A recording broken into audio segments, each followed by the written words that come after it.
was just a month into my freshman year at college, and I never in a million years would have guessed that the night I was pinned against the bleachers of the school football field by bullies was the night that would change my life forever.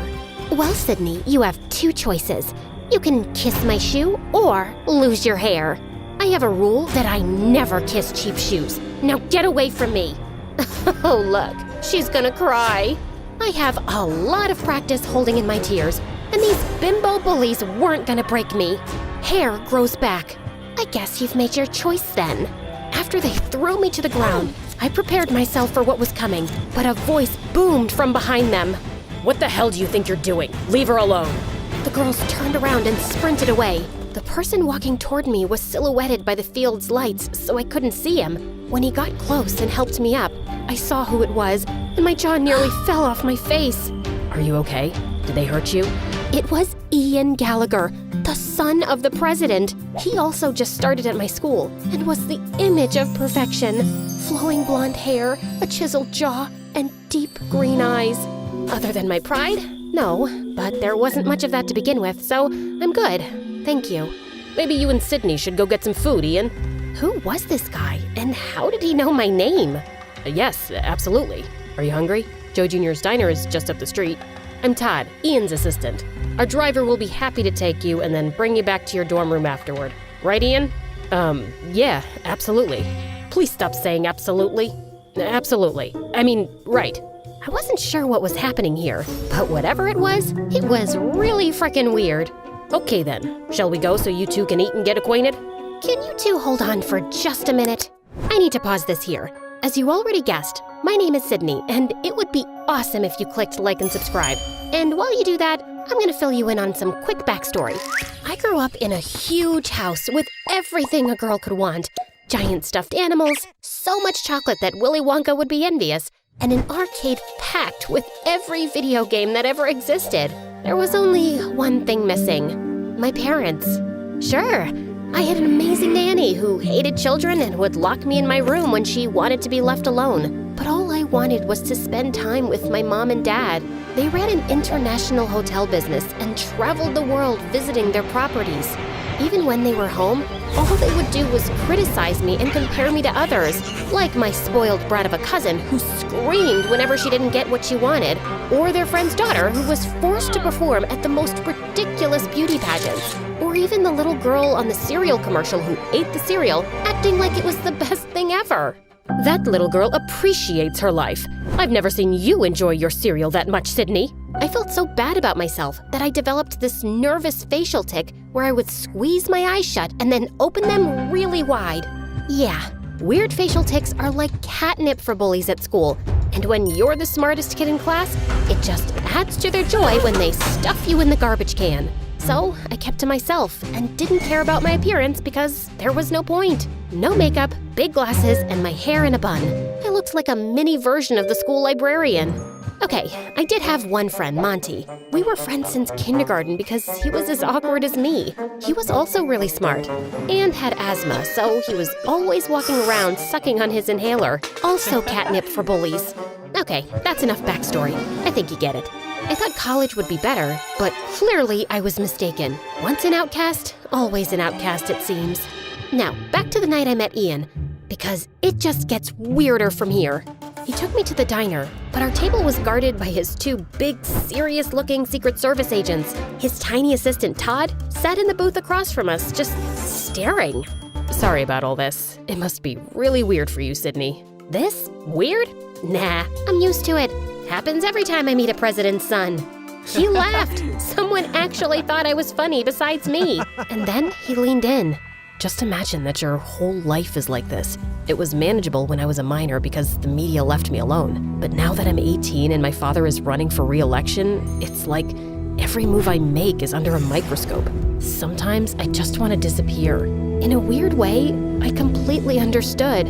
I felt the same way, except I always wanted to disappear.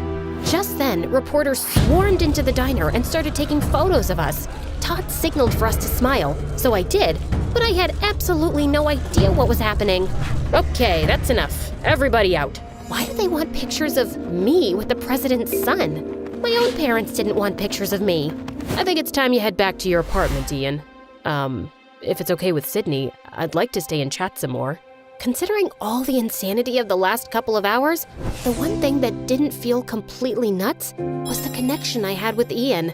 It's like we instantly got along. I'd like that. Yeah, no.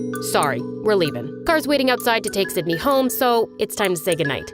I couldn't believe how Ian's assistant was treating him like a child. And then I felt something touch my hand underneath the table. Ian slipped me a piece of paper with his cell number. But then, Tiny Todd stuck his face in mine. Listen to me carefully, Sydney. Under no circumstances are you to try and make any contact with Ian unless you check with me first. Is that clear? Sure. Good girl. And if he or the press tries to talk to you, you call me. Wow, this little man just good-girled me. Yeah, no. Maybe I won't feel like it. Well then, I'll make a single phone call and have you expelled, which I will also do if Ian learns about this conversation. So we're gonna keep this between you and me, right? I was frozen. If I got expelled, my parents would disown me. All I wanted to do at that moment was to wrap my fingers around Todd's throat and choke him. But instead, I just nodded. When I got back to my dorm room, the first thing I did was call Monty. Yeah, we both applied to and got into the exact same colleges. And then, like the weirdos that we are, we chose to go together. That's crazy. So you hit it off with Ian Gallagher, like for real? I wouldn't say we hit it off, but I feel like we kind of get each other. You mean like you and me? Yeah, but the difference is, he's the president's son. But why me? Because you're amazing, Sydney. You're like the smartest person I know. You're funny, you're not deserving of Ian's attention, that's for sure. That's not true. You're deserving of anyone's attention. You're just saying that because you're my best friend. I want to call him, but I'm scared his tiny jerk assistant will find out and get me expelled. So don't let him find out. I stared at the number on the piece of paper for like an hour before I got the courage to call Ian. And then, late that night, he snuck out of his apartment and picked me up. I am so glad you called. Now hold on to me. They let you have a motorcycle? Nope. They have no idea. And then we sped down the road, and it was thrilling. I actually had to pinch myself to believe that I wasn't dreaming.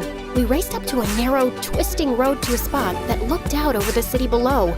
Wow, this view! I found this spot when I first got to school. I needed a secret place to get away from everything. My dad, his re-election campaign, Todd. He was so sincere. When he looked into my eyes, I thought I would melt into a big puddle. He's such a jerk. He really is. Why do you let him treat you like that? Why don't you just fire him? I wish I could. My dad hired him to manage me, and now you're in it too. I'm so sorry. What do you mean I'm in it too? He then handed me a copy of the morning newspaper. On the front page was a photo of Ian and me at the diner with the headline, Ian Gallagher's new college girlfriend? I couldn't believe what I was seeing. If you never want to see me again, I totally understand. This is my life, but it doesn't have to be yours. I had spent my whole life avoiding attention, and here I was, about to be on the front page. My instinct was to run away as fast as I could, but Ian needed someone, and for some reason, that someone was me.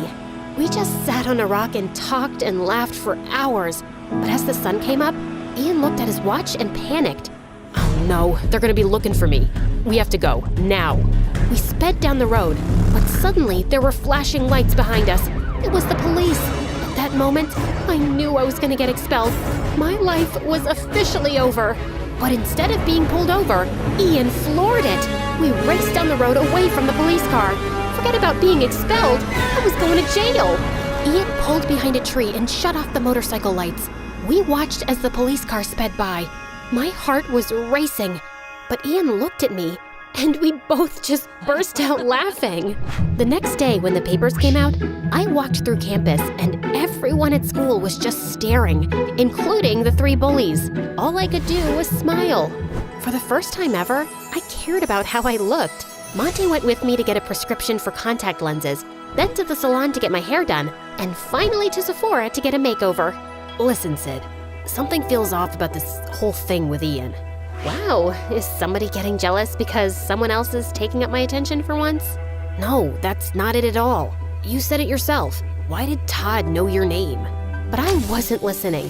All I could think about was seeing Ian again, and then the cosmetologist turned my chair around. So, how do I look? That bad, huh? You're beautiful. I hugged him as hard as I could. I don't know what I would have done without him all these years. For the next few months, Ian and I snuck out nearly every night and went on crazy adventures.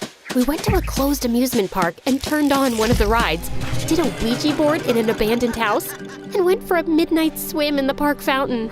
During the day, I struggled to stay awake in class and my grades went down, but I didn't care. I was falling in love.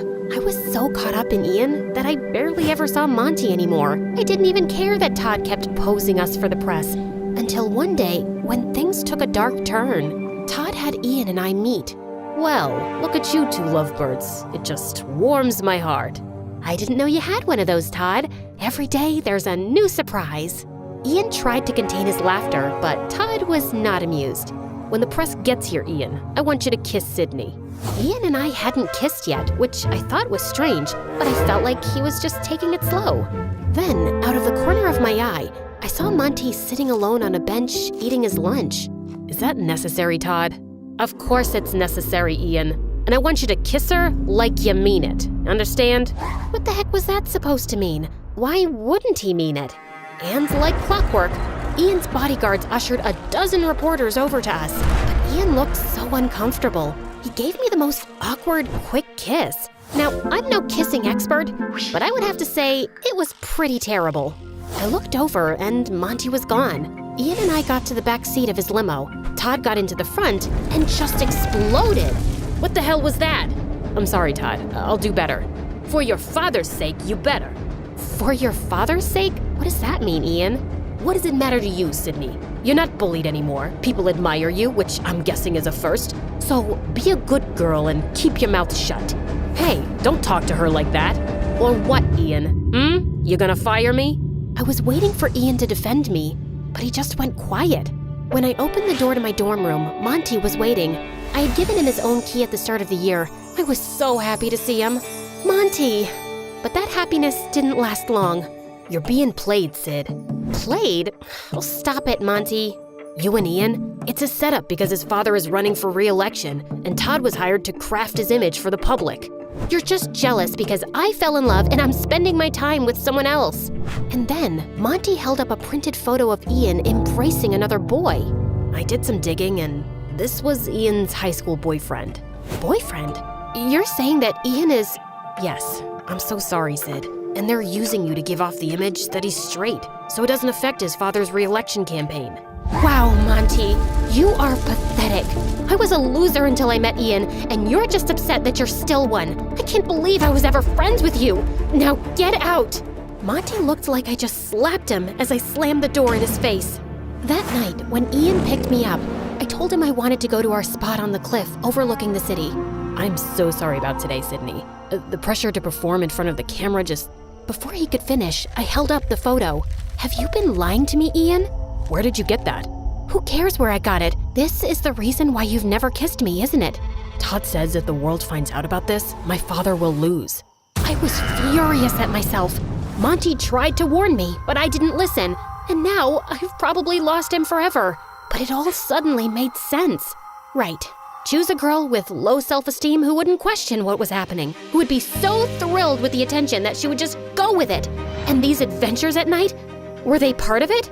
Not at first, but the police officer that first night ID'd me, and Todd thought it was a great idea to keep them going. He threatened to tell my dad if I told you. I am so sorry, Sydney. I never wanted to hurt you. Your dad doesn't know about you? No. That was the only photo ever taken of my boyfriend and me in high school, and Todd found it too. Goodbye, Ian. Sydney, you need to see this through until the election. My dad is coming to campus tomorrow, and if you're not there, Todd will have you expelled. Doesn't matter. I'm dropping out anyway.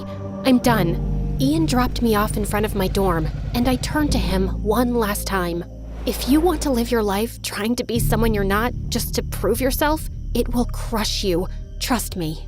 The next morning, my face was puffy from crying. I loaded up my car with all my stuff and was preparing to head home, back to a life where I wasn't worth anything. back to face the judgment of my parents who already thought so little of me. I got into the car and tried to close the door, but it didn't budge. Monty was standing there holding it. "What are you doing here?" "Stopping you from making a huge mistake." "Didn't you already try that?"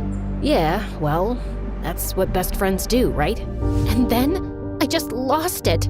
"I am so sorry. I was such a huge jerk. Why do you even want to talk to me after those horrible things I said? I don't deserve you." Because I love you, Sid. I always have.